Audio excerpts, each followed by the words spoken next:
Hello and welcome to our second lecture for this week in Synoptic Gospels for Life Pacific University Online. We're going to be continuing with the importance of the Old Testament for the New Testament in the Gospel of Matthew. Now, this isn't to say that the Old Testament isn't important in Luke or in Mark. It certainly is. The Old Testament is crucial for understanding the New Testament on virtually every page. After all, the Bible for the apostles and the earliest Christians was the Hebrew Bible, or the Old Testament. And so it's vital for everything. But Matthew is especially fixated. Matthew, Romans, and Hebrews quote the Hebrew Bible or Old Testament more frequently than anyone else. And Matthew, it's just everywhere. So Matthew is very clearly trying to portray Jesus as the Jewish Messiah. Jesus is the Messiah. He's doing this in every possible way that he can. Okay, so what we want to expect when we're reading Matthew then is that perspective, right? If you think about what's in Mark and then think about what's in Matthew, especially what's not in Mark that's in Matthew, it helps to appreciate what Matthew's trying to do. What's the Sermon on the Mount doing?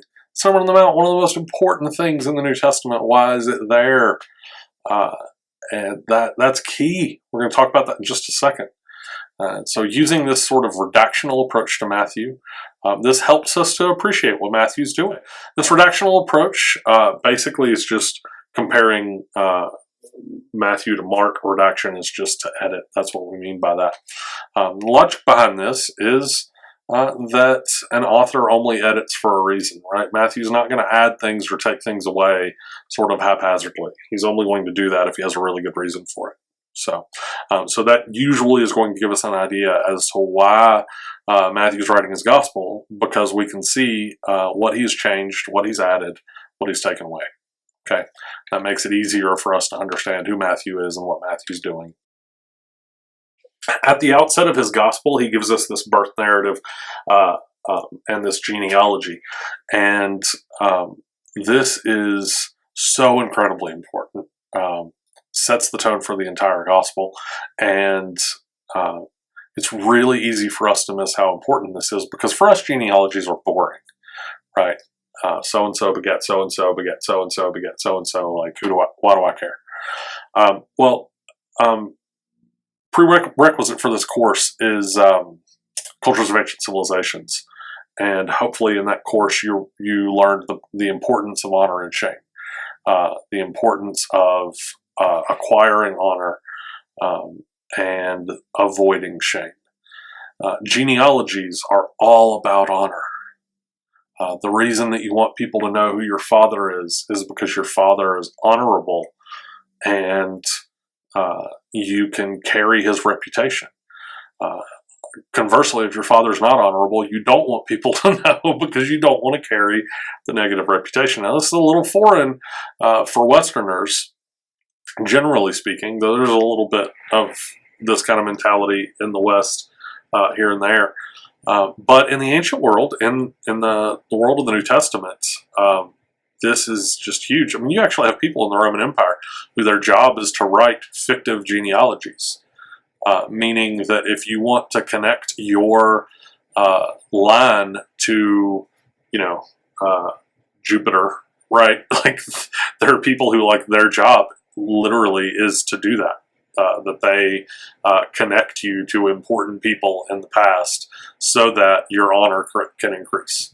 So for Matthew to start off by talking about Abraham and David, who are monumental in the Old Testament, I mean, he's clearly staking a claim. I mean, this is a huge honor claim on behalf of Jesus. Okay. Something else that's easy for us to miss here in the midst of this genealogy is this repetition of 14. Matthew keeps saying, there's 14 generations from the creation to Abraham, 14 generations from Abraham to David, and 14 generations from David to the captivity, and then 14 generations from the captivity to the birth of Jesus. Well, why does that matter? Why does 14 matter? Well, I'm not endorsing numerology wholesale in that, you can just look at numbers and interpret every number to mean something. Right? I'm not suggesting that that's the case. But there are places where numbers are being used in sort of creative ways, and this is one of those places. See, David's name in Hebrew is spelled Dalet Vav Dalet. Dalet is the fourth letter of the Hebrew alphabet, Aleph, Bet, Gimel, Dalet. So it's the fourth letter. So Dalet has a value of 4. Vav, or Wa, is the sixth letter, Aleph, Bet, Gimel, Dalet, He, Wa, or Vav. Some people pronounce it as W, some people pronounce it as V. Hence Dawid or David. So you have 4, 6, 4. Well, if we add those up, we get 14. So that means that David's name, from the perspective of something in the first century called gematria, which is using numbers to sort of calculate things, David's name is 14. So every time that Matthew repeats 14 in his genealogy, he's saying David, David, David, David, David, trying to make that emphatically clear to his audience. By the way, this also likely occurs in Revelation, where you have the number of the beast. There's really good reasons to believe that the number of the beast, 666, is a reference to either Nero Caesar or just a Caesar in general, but likely Nero, and that it's written during persecution. It's probably written during Domitian's persecution near the end of the first century, but it's likely that 666 is a reference to Nero. One of the reasons that we know this is, if you remember in BLE talking about textual variants, where you have some manuscripts that will read one way, you have some manuscripts that read another way. One of our textual variants for 666 is 616. And the only two ways to calculate Nero Caesar, as far as gematria are concerned, are either 666 or 616. So it seems like someone saw 666 at some point and thought that was the mistake and corrected it to 616 because they knew it was supposed to refer to Nero. So gematria does have its uses, but we shouldn't go overboard with like numbers everywhere and Bible code and all that kind of stuff. Okay. Another thing that we're going to see in Matthew's gospel is these fulfillment citations. You saw them in the last video. This happened so it would be fulfilled as it was written, Old Testament citation, right? And so we're going to see those just over and over and over again. That's Matthew is just trying to tie back the Old Testament as tightly as he can. Okay. He also aligns Jesus' birth with Moses. There are a lot of touchstones here in Jesus' birth narrative that connect to Moses, not least of which the flight to Egypt and a reference to the Exodus. Okay. The Sermon on the Mount is likely the most important part of Matthew's Gospel, and this depicts Jesus as the new Moses. We'll see very clearly how this works in a moment, but if you just think about the Sermon on the Mount by itself, Jesus is on a mountain and he's telling Israel how they ought to live. That sounds like Moses, right? The Beatitudes offer assurances regarding the kingdom of heaven. This is blessed are they that, whatever. Jesus comes to fulfill Jewish law, not to abolish it. So his antitheses, we mentioned these last time, that Jesus isn't saying that that adultery is no longer the law, but that it's the thoughts of adultery, right? He's not saying that eye for an eye is not the law, that the law is now turn your cheek. He's interpreting the law. He's giving, like I said in the last lecture, the heart of the law versus, or the spirit of the law rather than the letter of the law. So Jesus is regularly rejected by the Jewish leaders in Matthew's gospel, which occurs in the other gospels as well. But Matthew is really keen to make sure that we recognize this, because he wants to make sure that his audience is aware. His audience is likely Jewish. He wants to make sure that they're aware that what Jesus is presenting is superior to what other Jewish teachers are presenting. Now, sometimes people take this to mean that Matthew is anti-Semitic. Matthew himself is a Jew, and so we have to be really careful to say that Matthew's anti-Semitic. He's not saying he's not anti-Semitic. Unfortunately, however, what Matthew has said has been used in anti-Semitism, which, if you're not aware of anti-Semitism, that just means racism towards Jews, generally speaking. Okay, Jewish leaders are portrayed as hypocrites, people who reject Jesus, and especially in spite of seeing his miracles. And Matthew depicts them as responsible for Jesus' death. This is especially where Matthew will often get charged with anti-Semitism, because he explicitly says that the Jewish leaders, when Pilate says, "I want no part of this," that he says, "This man's blood is on your head," and they say, "On our head and on our children's." And that has led to a lot of anti-Semitism in the history of the church, unfortunately. But I wouldn't say when Matthew writes that is his goal. Right? So we have to distinguish between what the text has done in history and what the author intended. Right? We have to make a distinction there. But we need to make sure that we don't just sweep under the rug the fact that this text has resulted in anti-Semitism, irrespective of the intention of the author. We do need to come to terms with that, because it is a part of our history as Christians. So, seems like his audience was primarily Jewish because of the fulfillment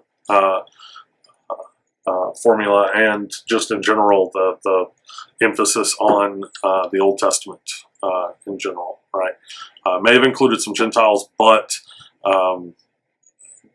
most likely it's exclusively Jewish. Right, it's probably written somewhere near Palestine around 80 to 85, perhaps in a community that's experiencing some friction with the non-Messianic Jews, because remember, Matthew is a Jew and most of his audience are Jews, and so there's some friction there regarding Jesus as the Messiah. Now, there's a thing about Genesis that I want to talk about briefly that will help you understand the structure of Matthew. Okay, the literary structure of Genesis. These things are called Toledot headings, and what's in the parentheses there is the Hebrew for Toledot. This is really helpful with understanding first the structure of Genesis, but then the structure of Matthew. Okay, so in Genesis we have the story of creation from 1:1 to 2:3, and then in 2:4 we have this phrase "Ele Toledot," which is "These are the generations of the heavens and the earth." This lasts from 2:4 to 4:26, and then we have "Ele Toledot," "These are the generations of Adam," from 5:1 to 6:8, and then in 6:9 we have "Ele Toledot Noah." These are the generations of Noah from 6:9 to 9:29. Then we have the generations of the sons of Noah, Ele Toledot there as well. The generations of Shem, the generations of Terah, generations of Ishmael, generations of Isaac, generations of Esau again. We'll talk about that in just a second. And then generations of Jacob. This repetition throughout the entire book of Genesis is sort of a discourse structure for the book of Genesis to help us kind of divide up the book of Genesis. Okay, so first we have to ask, why are there sons of Noah, Ishmael, and then Esau twice? Well, one of the reasons here is this thing called primogeniture. Primogeniture means that everything goes to the firstborn. So Shem is likely secondborn, and so he's favored over the firstborn. Ishmael is firstborn, and yet Isaac is favored over him. And Esau is firstborn, and yet Jacob is favored over him.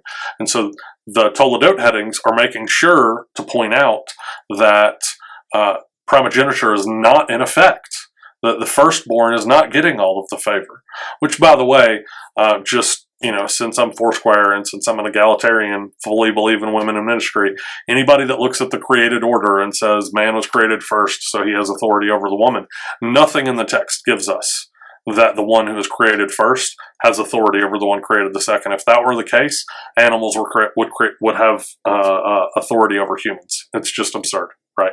That's just not the case. Okay, I'll step off my soapbox, but just saying the text is actually overturning primogeniture. It's not supporting it. Okay. Now, another interesting thing here is that Abraham's not named. Okay, we have arguably the most important character in all of Genesis, and he's not named here. Well, the reason is because Yahweh promises to make Abraham's name great, but it has not yet happened. And so Abraham isn't going to be named. Instead, you name Terah, who is Abraham's father. And Terah is going to be a part of the structure of Genesis, not yet Abraham, because his name is not yet great. So the question then becomes, what's the function of these headings? Okay, what's the point here? The point is that it is giving us a progression that narrows the focus of redemptive history. So we start with the heavens and the earth, just everything. Okay, we narrow from heavens and earth to Adam. Okay, so we're going to focus, instead of everything, we're going to focus on Adam. That's what redemption is going to come through. We have descendants grow, we have Adam's descendants grow and grow and grow, and then out of them we're going to focus on Noah and not everybody else. And then out of Noah's descendants we're going to focus on Shem. Then out of all of Shem's descendants we're going to focus on Terah.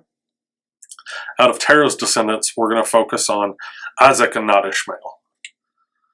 Out of Isaac's descendants we're going to focus on Jacob and not Esau. Now, why do we have Esau twice, though? Now, if we go back to the list, if you count these, we have 11 of them. The only way to have a central one is to have 11. If we had 10, we wouldn't have one in the center.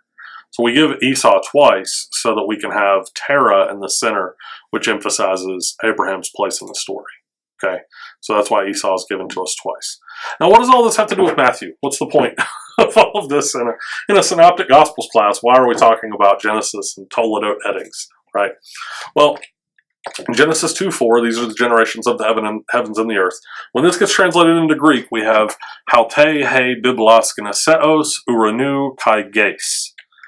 Matthew 1:1, the book of the genealogy of Jesus Christ, the son of David, the son of Abraham.